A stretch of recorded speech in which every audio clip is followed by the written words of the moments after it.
Bradley, how are you, man? I'm doing great. How are you? Man. Awesome. I've seen some of your creations at other shows and things, and I finally got to I caught up to you. Yes, sir. The Mustang's over the top. Of Yeah, course. it's You've probably had to talk about it before. I have. I have. Yes, sir. I'm aware car guys love to talk about their creations. Right. And I'm looking at, wow, 3 blowers. Yeah. Man, that's just crazy, man. Well, yeah, we're not going to say it's the most efficient thing in the world, but, it does a good job. It works, and it does what it's supposed to do. That's you know what I mean? One of my questions was, how efficient? No, I'm just kidding. I ain't going to ask you that. Look at that. Golly, what an intake system.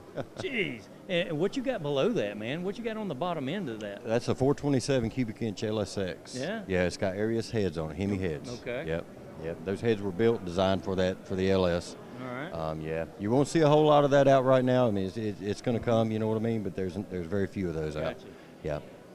So this thing really does make horsepower? Yeah, well, it does. You know what I'm saying? The thing is, we still got a lot. We still got some work to do. Not a lot. Okay. We've done a lot, but we still got some work to do as far as to put this thing on the rollers and get a real number on it. Yeah. I'm looking to do that. I could care less to get anything on anything else, but this car, I want to see what we can do. That was my main question. Are you going to see what it'll do? Oh, absolutely. All right, absolutely. Cool. So it's tubbed out. You got some tires on the ground. Right. You got 2 big twin bottles back here. Right. It looks like you're pushing a lot of nitrous through that thing, man. 250 horse. Jeez, okay. Yeah. Wow. Yeah. Holy crap. And the car don't weigh a whole lot, I know. No. This car here, we're looking at about 3250. Yeah. Yeah. It's a little heavier than what you think it would be, but it is an all steel car.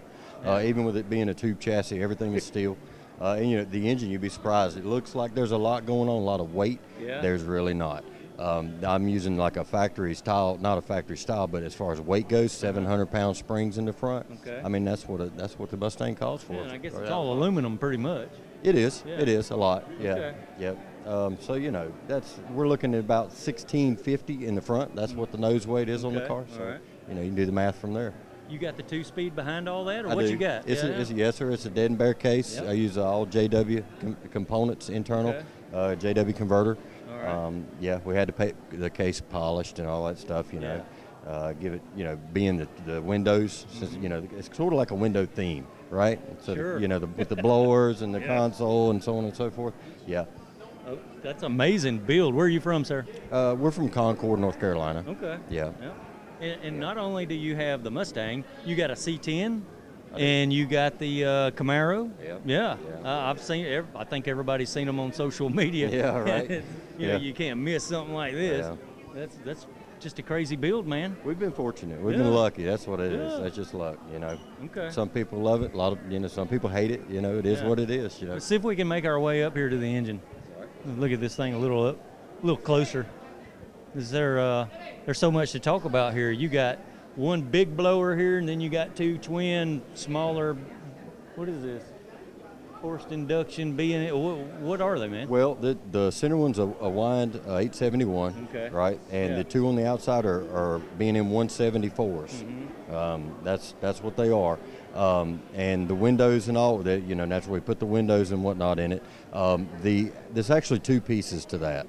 And the inside, the actual window is machined to the curvature of the case. So to tell you there's no boost loss, I can't, but there's very little.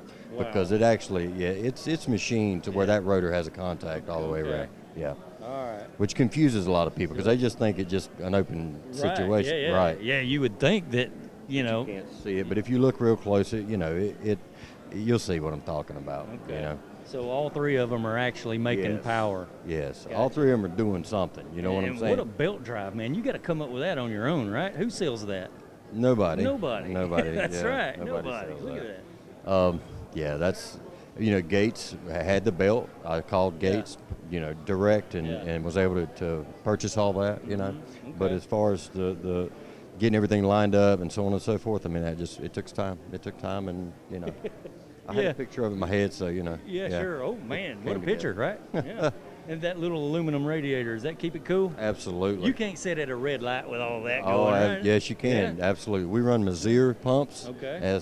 I mean, it's the best. That's the best you can buy. You know what I'm saying? Wow. Yeah. All right. Mazir pumps, Mazir starter. I mean, the whole 9 yards. Yeah. What did you use for a front end, the subframe and all? What is that? You know, it's Mustang 2 stuff. Is it? Yeah, it's Mustang 2. Okay. Tubular control arms, so on and so forth. It's all hand built. Yeah. Yeah. Nothing off the shelf as far as that goes, other than spindle. Yeah. Yeah. You got the killer zoomies right out from under the front fender.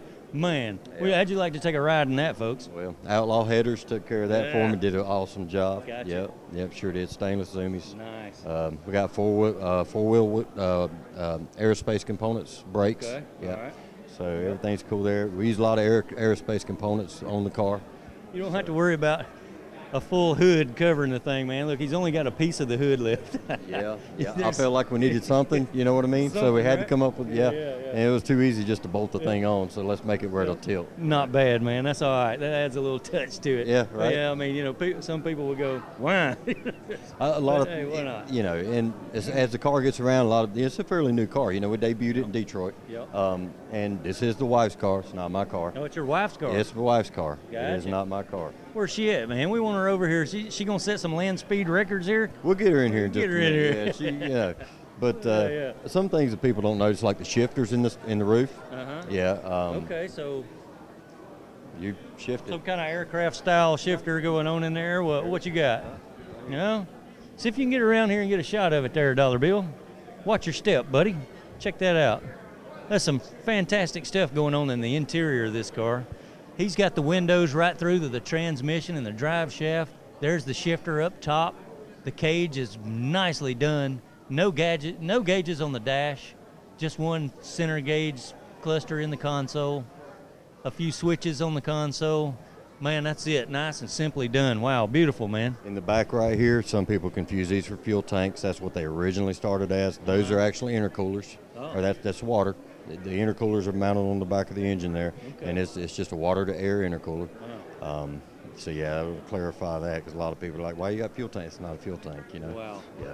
All right, there you have it, folks. Not only is it like for show, big time, it'll also go, he says. Now, when you go to make a pass in this thing, you're gonna have that documented where we can all view it, right? Man, shoot, I'll be long gone before that ever happens. You know what I mean? It's a show car. Okay. You know what I'm saying? All you got to right. keep it real, right?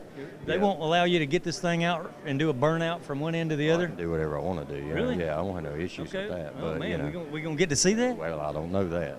All right. I'm provoking him. You're good, man. Hey. Hey, I do want to show you Man, one thing. okay, show us one thing before we go. If you want to stick that back in there and look at the steering column, I'm going to show you. A lot of people wonder how you see out of this thing, and I'm going to show you. Well, that would be an issue to me. You know, if you're driving this thing, you're going to have to see around the huge engine that's in front of you. So he's got a way, he says, to be able to see around it. Oh, there it is. There's a little camera. All right, so when he's driving this thing, he's got to look through a little screen so he can see. That's crazy. That, to me, that would be difficult to drive unless, man, you got plenty of practice with that, right? Because to me, that's crazy. No, it's not hard to drive. No? No. Okay. No, the car's not hard to drive. All right. If you pay attention now, if you want to be running out in front of me, I'm going to run you over. You know what I'm saying? But don't run out in front of me, guys. Right, you know? don't run out in front of him. Pretty simple. He's just looking through a screen this big. Well, I mean, and you get in the car, you'll be surprised how much you can see. Cool. Yeah. All right, man. You'll be surprised. Phenomenal build, buddy. I appreciate it. You take care now. All right, Thanks for showing your ride. Yes, sir.